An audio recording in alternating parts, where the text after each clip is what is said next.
Ah, c'est parti, le débat de 17h30. Les vraies voix Sud Radio, le grand débat du jour. Le maire, la mère de Romans-sur-Isère les collectionne.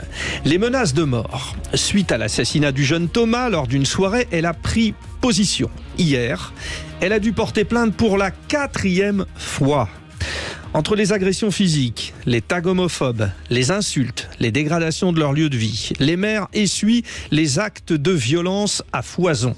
Une tendance qui se développe ces dernières années, d'où la question de notre débat. Hashtag menace de mort, hashtag maire agressé. La fonction de maire est-elle encore attractive? Je vous propose d'écouter Marie-Hélène Toraval, donc maire de Romans-sur-Isère, menacée de mort suite au meurtre du jeune Thomas, je vous le rappelle, poignardé lors d'une soirée. J'ai reçu hier matin tout d'abord 2 appels anonymes qui ont été opérés auprès du standard de la mairie, avec un message plutôt qui relevait de l'intimidation, demandant si je disposais d'une Kalachnikov chez moi et si j'avais des gardes du corps. Et puis c'est monté d'un cran dans l'après-midi où à ce moment-là j'ai reçu un message privé sur Instagram précisant qu'on prévoyait une décapitation. Voilà, c'est évidemment très violent. La première consultation commence à porter ses fruits. Vous y allez sur le compte X de Sud Radio. Vous dites non à 88% pour l'instant. La fonction de maire n'est plus attractive. Tiens, je vais commencer par vous, Aude Amadou, parce qu'on parle des maires, on parle des députés. Vous avez été député. J'ai l'impression que c'est devenu, pour les élus au sens large, un chemin de croix. C'est comme si tout le monde avait envie d'invectiver, d'être violent. Je crois qu'au-delà de ça, c'est toute la société qui devient violente. On n'arrive plus à se parler, on n'arrive plus à se dire les choses. Moi, je compte même plus le nombre de fois où en 5 ans, où je suis allé déposer plainte au commissariat. Et des fois, j'y allais même plus. C'était mes collaborateurs qui y passaient la semaine. Donc, moi, je pense qu'il faut aussi voir au-delà de cette problématique. Effectivement, c'est moins attractif parce que le maire, c'est le premier élu qui a, pardonnez-moi l'expression, mais à portée de baffe. Voilà, c'est celui que tout citoyen connaît, qui règle les conflits, les problèmes au quotidien. Mais moi, je pense qu'il faut aller plus loin, c'est-à-dire que notre société devient d'une violence, mais inouïe. Il y a une étude du Cefipof qui a été rendue. Près de 4 maires sur 10 victimes d'injures, après une hausse de 32% des agressions en 2022. Soit 2265 plaintes et signalements. On a parlé de votre association, Tous Uniques, Tous Unis, à Belle-Boilly. Ça part de là. On voit bien que c'est difficilement conciliable, cette notion de respect d'une institution, d'être maire. Tout à fait. On peut rajouter le fait que près de 70% des élus maires ou adjoints au maire ont déjà été victimes d'incivilité et qu'on est à une moyenne depuis 2020 d'une 40aine de démissions par mois quand même. Donc c'est une situation qui est dramatique et beaucoup de maires ont ce sentiment d'impuissance face à des demandes toujours plus farfelues pour certaines, impossible pour d'autres, difficile pour les troisièmes, et une fonction qui est de plus en plus chronophage. Et on voit effectivement que face à une société qui se délite au niveau des valeurs et au niveau de ses repères, au niveau citoyen, professionnel, culturel, économique, il y a une grande détresse qui se fait et le maire reste face aux citoyens à faire, office de soupape, malgré lui, par moment, face à des demandes auxquelles il ne peut même pas apporter une solution. Moi, j'ai été chef de cabinet d'un maire des Hauts-de-Seine il y a quelques années, et déjà, je voyais où je devais faire, entre guillemets, le gilet pare-balles du maire face à des demandes. Ça partait de la demande de logement, ça allait à tout type de demandes. Dans beaucoup de municipalités, les centres CCAS sont débordés parce que, pareil, il y a une crise économique qui font que l'exigence des citoyens est devenue plus importante que jamais et c'est très difficile pour un certain nombre d'élus de pouvoir y faire face. Quel regard vous portez, vous, Joseph Touvenel ? Moi, j'avais été frappé au moment de la crise des Gilets jaunes. Alors, les Gilets jaunes, hein, les braves gens qui étaient sur les ronds-points, je parle pas des tarés qui voulaient tout casser à Paris. J'étais allé les voir en rencontrer en province. Et ce qui m'avait frappé, c'est qu'ils nous disaient qu'ils n'avaient plus confiance dans personne. Pas confiance dans les politiques, pas confiance dans les syndicats, pas confiance sauf une seule personne, leur maire. Oui. Ils avaient leur maire parce que c'était le terrain. Mais ils nous disaient, mais notre maire, il est comme nous. Il est totalement démuni parce que quand il s'est battu pour que l'école ne ferme pas, pour que la poste reste, pour que le train continue à s'arrêter, On lui a fait des promesses, il a perdu. Et ça, c'est très désespérant. Et ces maires, ils ont...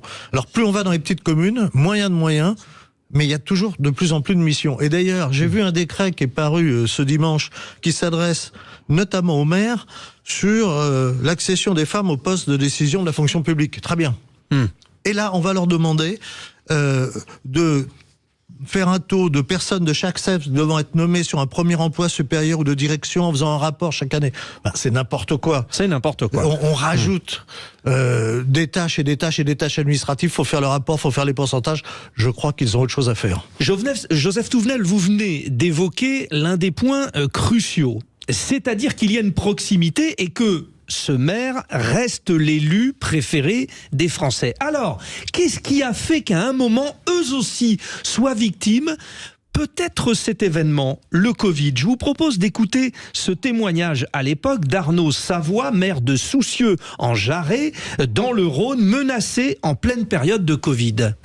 Vous êtes incompétent, je ne peux que vous souhaiter du mal et j'espère que votre sort sera vite réglé, que ce soit par le virus ou par une personne qui saura s'occuper de vous. Il faut vraiment que ces personnes qui ont publié des choses qui sont néfastes, qui engendrent de la haine et de la violence sur les réseaux, plus la personne qui me menace directement via cette lettre, soient attrapées et condamnées et jugées de manière très ferme. Aude Amadou, vous étiez député pendant le Covid. Est-ce que vous sentez que cette période si particulière avec confinement, etc., a changé la donne et que ces actes de violence sont dans une espèce de logique de conséquence ? Alors, je vais être le mauvais exemple, c'est que moi j'étais député de l'aéroport, donc les violences je les ai connues dès qu'on a dit stop à Notre-Dame-des-Landes. D'accord, très bien. Mais dans cette période, j'ai aussi des collègues qui ont été menacés. Non, mais moi je pense sincèrement qu'on est dans une société où il va falloir qu'on réapprenne à vivre ensemble. Non, mais le Covid, sur le Covid, est-ce que... Mais c'était cette période-là, parce que du coup, on a tout coupé les liens sociaux. Enfin, je vous rappelle qu'on a fait le télétravail, on était enfermés chez soi, on voyait personne. Alors, on a eu cet élan de solidarité, on s'est dit, ah chouette, parce qu'on avait... Mais c'est retombé tout de suite. Et du coup, on voit bien cette difficulté qu'on a à refaire un vrai lien social, comment on travaille ensemble, comment on discute ensemble, qu'on n'est pas d'accord. C'est-à-dire qu'aujourd'hui, dès qu'on n'est pas d'accord, clac, la violence, on se parle plus, on s'insulte, on en vient aux mains. C'est quand même dramatique en termes de relations humaines. Abel Boilly, le président de Tous Uniques, Tous Unis. Je reviens sur cette question du Covid. On est un peu moins unis depuis le Covid ? Comme ça vient d'être dit, la période de Covid et les confinements ont changé beaucoup de paradigmes au sein de la société. Donc on est dans une société où en plus, à l'ère des réseaux sociaux, les gens n'ont jamais été aussi éloignés les uns des autres. Déjà de base, on ne prend plus le temps pour échanger sur des choses simples, on ne prend plus de temps pour la discussion. On devient en plus de plus en plus exigeant, dans certains cas de plus en plus capricieux, j'ai même envie de dire, et on perd patience les uns envers les autres. Donc ce qui laisse monter des tensions, des colères, de l'indifférence aussi, et malheureusement on se retrouve dans une société qui glisse vers quelque chose de très dangereux et pour lequel il faut vraiment tous se remettre en question. Mais il y a quelque chose aussi que j'aimerais rajouter, si vous me le permettez, 10 secondes, bien sûr. Comme on est dans les vraies voix, faudrait pas qu'il y ait de sujet tabou. Quand on parle de la difficulté aussi qu'ont certains élus, il faut dire que sur certains territoires, vous avez certains élus minoritaires, bien entendu, je précise, qui ont eu à jouer avec le clientélisme. Pendant plusieurs décennies. Il y a des territoires qui sont réputés pour cela. Il faut pas avoir peur de le dire. Et ça a joué aussi dans la crispation et dans la détérioration aussi de certains Français avec leurs élus dans les territoires concernés.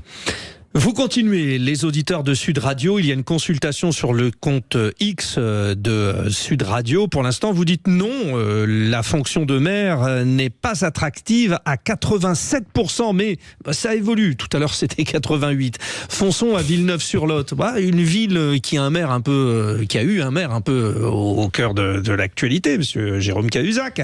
C'est Eric, notre auditeur, qui est avec nous. Comment le sentez-vous, vous, ce rapport avec le maire? Est-ce que autour de vous, vous sentez finalement qu'il y a aussi un peu de désillusion? La désillusion, il y en a, oui, absolument. Aujourd'hui, je pense que le maire, en fait, est l'éponge qui absorbe les difficultés de la société actuelle, voilà, tout simplement. Donc, comme le disaient à juste titre vos invités, c'est celui qui aujourd'hui représente, je dirais, une certaine classe politique. Au prime abord, un parti politique, et en fonction, bien évidemment, des tendances, que ce soit de droite, de gauche, d'extrême droite, etc. Ces maires-là se retrouvent face à des personnes qui n'ont peur de rien et qui sont prêts effectivement à faire des menaces, à intimider, etc., etc. Mais aujourd'hui, je pense qu'en France, nous avons les moyens quand même de pouvoir mettre un terme à toutes ces actions. Comment je dis aujourd'hui, je pense que nous sommes. Non, oui, mais comment on met un terme? Je pense qu'on peut mettre un terme bien évidemment en allant chercher déjà dans un premier temps par les moyens que nous avons auprès de la gendarmerie ou de la police, les personnes justement qui se permettent de laisser des messages via des lignes téléphoniques, via des téléphones portables et autres. Et je pense que les maires aujourd'hui qui se sentent vraiment en danger doivent être protégés. On est capable aujourd'hui de protéger Éric Zemmour, qui n'est, à mon sens, pas grand-chose aujourd'hui d'un point de vue, je dirais,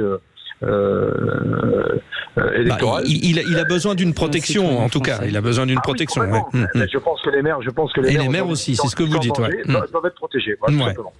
Écoutez notamment cet exemple. Il s'agit du maire Gabriel Brémond, maire de Éclans-Nenon dans le Jura. Il est visé par des tags et inscriptions homophobes. Il a dit clairement qu'il est homosexuel. Écoutez, ça a été dans son village des abominations écrites sur les murs. Écoutez-le. Ça ne me plaît pas, ça c'est sûr. Ça ne m'atteint pas, ça c'est certain. Et les personnes qui ont fait ça, c'est embêtant pour eux, je pense. Parce que on en est loin, on en est très très loin de la réalité et de la vérité. Donc il faut absolument que tout cela cesse. Et surtout, ce qui me gêne le plus, c'est pour la commune et les personnes de la commune. Joseph Touvenel, ce que dit Eric, notre auditeur, c'est de les protéger. Bon, il y a la police municipale, me direz-vous. Oui, enfin c'est normal que quelqu'un qui est particulièrement visé soit protégé. Je ne sais pas s'il faut que tous les maires soient protégés. Voilà. Ce qui vient d'être dit, c'est intéressant aussi. C'est embêtant pour eux. Il a tout à fait raison, ce maire. Les abrutis, c'est embêtant d'être abrutis. Des abrutis dangereux, il y en a. Je pense, ce qui vient d'arriver avec les tags homophobes ou des tags antisémites ou des tags contre des personnalités. Mais Aude Amadou tout à l'heure a évoqué Notre-Dame-des-Landes. On a vu le naufrage de l'autorité. Et quand il y a le naufrage de l'autorité, pourquoi ? Parce que, alors moi j'ai aucun point de vue sur l'aéroport, je suis pas un spécialiste, il fallait l'agrandir, pas l'agrandir, j'en sais rien. Ce que j'ai vu, c'est qu'à un moment donné, il y a une décision qui est prise en disant on fait un référendum, et puis on verra le résultat du référendum. Le référendum dit aéroport, et le pouvoir politique central de Paris dit on cède, on ne le fait pas. Comment voulez-vous ensuite que dans les communes, l'autorité du maire soit respectée quand c'est le bras de fer. Au plus haut sommet de l'État, on a donné le plus mauvais exemple face à des gens qui étaient déjà pas vraiment des très gentils. Quand on voit les affrontements avec les gendarmes, c'était abominable. On a cédé. Alors c'est un enchaînement et on trouve ça ensuite dans toutes les communes puisque c'est le rapport de force qui paye. Alors on va au rapport de force. Ça reste un manque de courage. C'est-à-dire que c'est quand même François Hollande qui a demandé la consultation et pas le référendum, parce qu'on a joué sur les mots. Vrai, non, mais on a joué sur les mots. Mais François Hollande s'est pas empressé avec Jean-Marc Ayrault d'appliquer la décision de la consultation. Donc il y a un peu un manque de courage politique en général quand même. Parfaitement raison. Bon, autre point important, rappelons-le, c'est chronophage. Vous l'avez dit tout à l'heure, ça représente 32 heures de travail, pratiquement par semaine pour des maires. Plus, Frédéric. Plus souvent, ça dépend si on a une équipe municipale autour de soi. Les astreintes de nuit. Les astreintes de nuit. Certains peuvent avoir un autre travail. Les indemnités sont vraiment très très faibles. Ça fait partie des difficultés croissantes inhérente à cette activité aussi, Aude Amadou. Alors il y a un vrai sujet sur les indemnités parce que on va dire qu'effectivement celles des indemnités de maire sont à mon sens trop faibles, mais après si on les augmente, on va vous reprocher d'être des politiques trop payés et si on resitue dans le contexte. Globalement, c'est un SMIC, pour les petites municipalités, c'est un SMIC. Ça dépend des communes, mais au niveau européen, notre classe politique reste la moins payée. Donc après, il y a vraiment, c'est compliqué. Moi, je pense que ça joue pas que sur les indemnités. ça se joue pas que sur les indemnités, parce que vous allez les augmenter, on va vous reprocher au maire de gagner trop sa vie. C'est pas pour ça qu'on va le moins l'insulter et qu'on va moins lui taper dessus. Donc je pense que le sujet, il se situe pas là. Mais effectivement. La question, c'est aussi, est-ce que c'est encore attractif? Et là, effectivement, par rapport au nombre d'heures et le travail que ça représente, parce que c'est plus que chronophage, c'est pas 32 heures, c'est H24, 7 jours sur 7, nos maires sont sous-indemnisés. Et pourtant, Abel Boilly, près d'1 million de candidats aux dernières municipales, l'engagement local n'est pas encore menacé. Pas encore, mais il y a quand même un nombre important de maires qui ont déjà signifié qu'ils ne se représenteront pas aux prochaines municipales. L'activité de maire, parce que je veux pas utiliser le terme métier, parce que métier et politique, ça fait un petit peu polémique. On peut parler de fonction. Voilà, la fonction de maire, c'est plus qu'une fonction, c'est un sacerdoce, c'est un véritable sacrifice. On ne devient pas maire pour la popularité, on ne devient pas maire pour gagner de l'argent. Il faut vraiment être amoureux de son territoire, amoureux des hommes et des femmes qui composent ce territoire. Bien entendu que ça dépend, mais moi je parle dans la définition de base. Après, bien entendu, il y a des gens, il y a des bons et des imbéciles partout, on dira. Mais c'est vrai que beaucoup de gens se disent, mais à quoi ça sert justement de sacrifier sa vie si c'est pour ramasser des insultes? D'autant plus que par rapport à avant, il y a aussi une évolution du rapport des administrés à leur maire. Avant, il y avait quand même cette proximité qui faisait qu'il y avait quand même une indépendance par rapport au pouvoir national, entre guillemets. Président de la République, ministre ou autre. Il y avait des gens qui avaient vraiment une attache, un ancrage sur le territoire qui était plus fort que cela. Or, aujourd'hui, avec ce slogan qui est dans la société un peu du tous pourris, le maire subit aussi les foudres des éventuelles défaillances du président de la République et du Premier ministre. Et d'où ce pourcentage? Il n'y a pas qu'un maire quand même. Entre mairie de Paris, mairie de Marseille et la mairie de Saint-Christophe-Vallon dans l'Aveyron. Ça y est, c'est cité. Voilà. C'est pas la même chose. Bien entendu. Il l'a cité. Et je ne crois pas qu'il y ait 1 million de candidats pour être maire. Il y a 1 million de candidats pour être élu au conseil municipal, ce qui n'est pas la même chose. 87% pour cette consultation à dire non, ce n'est pas attractif ce job de maire, même si on parle plus finalement de fonction, elle n'est pas attractive. Bon, les vraies voix, c'était un sujet qui a un peu fait l'unanimité, ça fait froid dans le dos. Vous savez ce qu'on a? On peut maintenant se détendre, puisque c'était un peu tendu. On va faire le quiz, on va écouter les chansons et on va savoir qui chante. Et bien sûr, Eric, qui est notre auditeur fil rouge depuis Villeneuve-sur-Lot, va choisir sa vraie voix. Et vous aussi, les auditeurs de Sud Radio, vous allez jouer. On se retrouve dans un instant. Les vraies voix Sud Radio, 17h-19h, Frédéric Brindel. On était en train de se poser la question, mais c'est vrai que je ne l'ai pas posée aux vraies voix. Et vous avez envie d'être maire ou pas? Bon, les trois m'ont dit non. Bon, vous aussi, les auditeurs de Sud Radio, visiblement, c'est pas la grande vocation. On joue, c'est parti. Eric de Villeneuve-sur-Lot est encore avec nous. Eric, ça va? Oui, très bien, merci. Vous chantez un peu dans le quotidien ou pas, non? Ouais, non, c'est pas trop mon fort. Bon, je vais pas vous demander de chanter, Eric. En revanche, vous connaissez un peu les chansons, quoi. J'en connais quelques-unes, ouais, mais après, je suis pas non plus, je dirais, un grand. Bon, voilà. Vous bottez en touche. Je rappelle que les vraies voix ce soir sont Abel Boilly, Joseph Touvenel et Aude Amadou. Vous quatre, vous êtes prêts pour jouer. Les vraies voix Sud Radio, le quiz de l'actu. Le quiz de l'actu. Ça a été coupé un petit peu. Voilà. Alors, qui choisissez-vous? Vous allez faire un duo, cher Eric, soit avec Abel, soit avec Joseph, soit avec Aude. Qui choisissez-vous? Moi, j'ai choisi Aude. J'ai perdu la dernière fois, Eric, mais j'aime pas perdre, donc on va tout faire pour gagner. Écoutez, on va essayer toujours. Bon. Face à vous, un duo de petits gars qui en veulent, qui sont motivés. Sur tout Joseph, ce qui est musique militaire, là je suis impeccable, les chansons de l'armée. Bon, le reste, je sais pas. Et vous, Abel, confiant? Oui, il faut toujours l'être, même confiant mais réaliste, on va dire. Voilà. Abel a fait sa première dans les vraies voix la semaine dernière. Vous étiez bon au quiz, non? On a perdu. Ah, vous avez perdu? Oui, lamentablement. On peut imaginer que Eric au 0826 300 300 a peut-être fait le bon choix avec Aude. Alors attention, vous devez trouver l'interprète. Le thème du quiz ce soir, c'est l'amour. Parce que finalement, on a besoin tous de quoi? D'amour. Alors attention, qui chante ça? Dalida? Non. Vous l'avez, Eric? Si, je l'ai.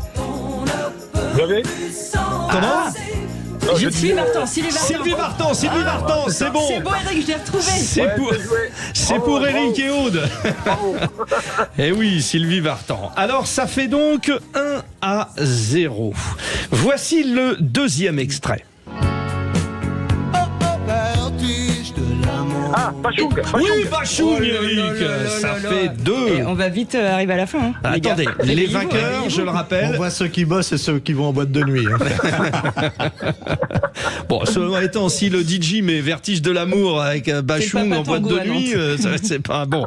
Je rappelle que l'équipe vainqueur, le duo vainqueur, est celui qui arrive à 4 points. Essayez de jouer aussi, vous, de l'autre côté, les auditeurs de Sud Radio, bien sûr. Qui chante ça ? Céline Dion. Je suis en forme ce soir. Je l'avais celui-là en plus, elle a été plus rapide. 3-0. Ben oui, Eric, bien sûr, 3-0.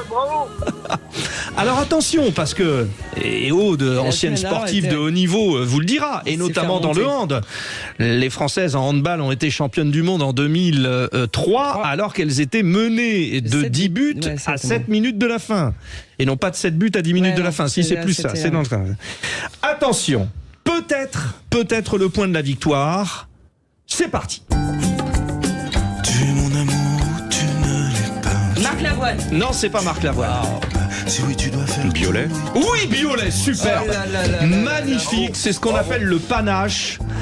Abel Boilly offre le point à Joseph, On a sauvé l'honneur. qui est avec lui. Tu as sauvé l'honneur. Ah bah non, c'est l'équipe. Joseph, c'est important que vous parliez à ce moment-là parce que les auditeurs ont eu l'impression que vous aviez quitté le studio. Donc vous êtes bien là, hein.